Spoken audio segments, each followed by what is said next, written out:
ভিডিওর স্ক্রিনে যে খাবারটা দেখতে পাচ্ছেন সেটা দেখে অনেকেই ভাবছেন এটা হচ্ছে রাজমা বা কিডনি বিন।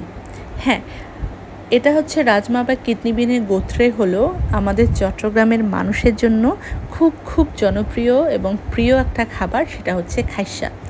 আবার অনেকেই শুনে ভাবছেন খাইসা কীভাবে এটা হয়। খাইসা তো আমরা শিমের বিচিকেই চিনি। হ্যাঁ, শিমের বিচিও খাইসা, আবার আমাদের এদিকে এটাকেও খাইসা বলা হয় চট্টগ্রামে। তো শিমের বিচি যেটা শিম পরিপক্ক হওয়ার পরে চামড়াটা ফেলে দিয়ে বিচিটা নিয়ে খাওয়া হয়। আর আমাদের এদিকে এই শিমের বিচিটাকে শুধু শিমটা চাষ করা হয় বিচিটা খাওয়ার জন্য। তো দুই ধরনের এলাকাতে দুই ধরনের খাইসা রান্না করা হয়। যেহেতু আমি চট্টগ্রামের মেয়ে আর নোয়াখালীর বউ, তো চিন্তা করলাম আপনাদের জন্য দুই ধরনের শিমের বিচি বা খাইসা রান্না নিয়ে আসি ভিডিও আকারে।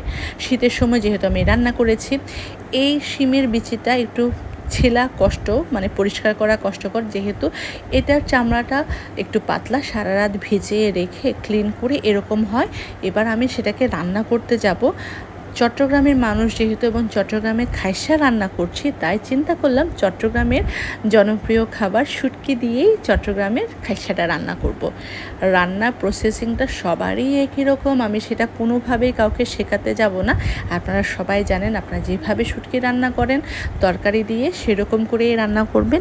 একই রকম মরিচ, মশলা, পেঁয়াজ কুচি, রসুন কুচি, তেল সব কিছু দিয়ে কষিয়ে শুটকিটা দিয়ে আমি শিমটা রান্না করব। আমার আম্মু ঠিক যেভাবে রান্না করতো সেরকম করে। আম্মু দেশে থাকে না অনেক বছর, আম্মুর রান্না খুব মিস করি। তো মিস করি বলে আম্মুর মতো রান্না করার চেষ্টা করি, যদিও আম্মুর মতো হয় না, কাছাকাছিও যায় না। তারপরেও ওনার মতো রান্না করে দুধের স্বাদ ঘুলে মেটানোর চেষ্টা করি। তো আজকে আমি যেহেতু এটা লইট্টা শুটকি দিয়ে রান্না করব, লইট্টা শুটকি দেওয়ার পরে যখন তেল ভেসে উঠবে তখন শিমটা আমি দিয়ে দিব, শিমের বিচিটা দিয়ে দিব, সরি। তো আমি এটা কিন্তু চট্টগ্রামে যেভাবে রান্না করা হয় বিচির সাথে, আমি নতুন আলু যদি থাকতো নতুন আলু দিতাম। সেদিন আমার বাসায় নতুন আলু ছিল না, ছিল হচ্ছে চট্টগ্রামে একটা ছোট বেগুন, যেটা পুঁতি বেগুন বলা হয়, সেই পুঁতি বেগুন এবং টমেটো দিয়ে। তো বিচিটা আমি দিয়ে দিলাম। বিচিটা দেওয়ার পরে যখন একটু হাফ ডান হয়ে আসবে, একটু পানি দিয়ে যখন মানে বিচিটা একটু টকবক করে ফুটবে, নরম হওয়ার আগে আমি তার মধ্যে দিয়ে দিব বেগুন এবং টমেটোগুলো। সব কিছু দিয়ে আমি সেটা রান্না করব। কিভাবে রান্না করছি সেটা আর নাই বলি। তো পানি দিয়ে দিলাম, পরিমাণ মতো পানি দেওয়ার পরে এটা একটুক্ষণ চুলায় রেখে এরপরে আমি দিয়ে দিব বেগুন এবং টমেটো। এই যে বেগুন আর টমেটো কিন্তু আমি আগে দিতে পারতাম, দিই নাই, কারণ আমার একদম ভর্তা ভর্তা টাইপের খাবার পছন্দ না। আমার তরকারিগুলো একটু নরম হয়ে গেলে খেতে অত ভালো লাগে না। আমাদের চট্টগ্রামের দিকেও কিন্তু তরকারিকে অত নরম করে না। বেগুন এবং টমেটো যদি একসাথে দিয়ে দিতাম তাহলে বেগুনও গলে যেত, টমেটোও গলে যেত এবং খাইসাও শিমের বিচিও গলে যেত। তাই আমি একটু পরে দিয়ে আবার নাড়িয়ে চাড়িয়ে অল্প গরম পানি দিয়ে রান্না করব। তো আমাদের চট্টগ্রামের দিকে শুটকির তরকারি কিন্তু হাতে মাখিয়ে রান্না করা হয়, যেটা চট্টগ্রামের ভাষায় জুত্তাই বলে। তো আমার মার হাতে জুত্তাই রান্নাটা এত ভালো হয়, আমি খুব মিস করি। তো আমিও মাঝে মধ্যে রান্না করি। আরেকটা ভিডিওতে জুত্তাই কীভাবে রান্না করা হয় সেটা আমি নিয়ে আসবো, অবশ্যই সেটা শীতকালে কাঁচামরিচ বেটে জুত্তাই শুটকির তরকারির টেস্টটা যারা খেয়েছে তারা বলতে পারবে।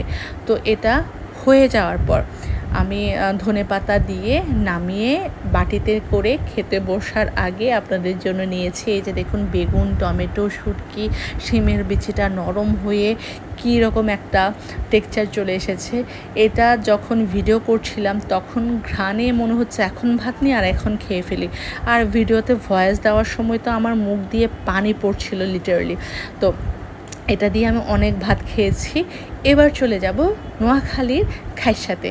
নোয়াখালীর খাইসা বা এই শিমের বিচিটাতে ছিলতে খুব বেশি কষ্ট হয় না আমাদের চট্টগ্রামের খাইসার মতো, কারণ এটার খোসাটা একটু শক্ত আর চট্টগ্রামেরটা একটু পাতলা এবং নরম হওয়াতে গায়ের সাথে আটকে থাকে, যার কারণে একটু কষ্ট হয়। এটা ছিলতে অনেক কম কষ্ট। তো আমি এটা রান্না করছি তেলাপিয়া মাছ দিয়ে। আমার শ্বশুরবাড়ির দিকে এবং অন্যান্য এলাকা থেকে যেটা তেলাপিয়া মাছ দিয়ে রান্না করা হয়। তো মাছ রান্নার প্রসেসিংটাও একই রকম, আমি সেজন্য এটা তুলে ধরিনি। মাছটা একটুক্ষণ কষিয়ে আমি আবার ভেজে রান্না করি না। আমার চট্টগ্রামের রান্নাটা খুব বেশি পছন্দ এবং চট্টগ্রামের রান্নার ধাঁচ আমার মধ্যে আছে। তো আমি বেশিরভাগ সময় মাছ রান্না করি না ভেজে, একদম কাঁচা মাছ। এতে করে আমার মাছের স্বাদটা একটু বেশি ভালো লাগে। ভাজা মাছ ভুনা করলে বা অন্য কোনো কিছুতে, কিন্তু আমি যখন তরকারি দিয়ে মাছ রান্না করি বেশিরভাগ সময় চেষ্টা করি এভাবে রান্না করতে কাঁচা। তো শিমের বিচি দিয়ে কষিয়ে মাছ দিয়ে আমি ঢাকনা দিয়ে দিলাম। এবার যখন এটা প্রায় হয়ে আসবে তখন আমি এটার মধ্যে টমেটো দেব। আমি কিন্তু টমেটো দেওয়ার পরে আরও কিছুক্ষণ রাখবো। এই রান্নাটাতে টমেটো দেওয়ার পরে যখন ভাত খাবো, মানে তরকারিটা হয়ে যাবে, তরকারির টমেটো এবং শিমের বিচি মাছ ভাতের সাথে একসাথে মাখিয়ে খেতে কী যে মজা, এখনই মুখে পানি চলে আসতেছে ভাবতে গিয়েই। তো আরও কিছুক্ষণ রেখে আমি সেটা ধনে পাতা দিয়ে এটা নামিয়ে রাখবো। এই যে দেখেন কীরকম হয়েছে। তো এই খাবারটা অনেকের কাছে স্বর্গীয় খাবার, আমার কাছেও স্বর্গীয় খাবার। আমি এই যে রান্না করেছি, আপনারা অনেকে হয়তো ভাববেন যে এটা কাঁচা, এটা কাঁচা না। আমি এমনভাবে রান্না করেছি খাবারের অ্যাকচুয়াল কালারটা থেকে গিয়েছে। আর আমি ভর্তা করতে পছন্দ করি না, একদম বেশি নরম করে ফেলি না। একটা তেলাপিয়া মাছের মাথা, টমেটো এবং শিম দিয়ে এক তাল ভাত আপনাদের জন্য নিয়ে এসেছি।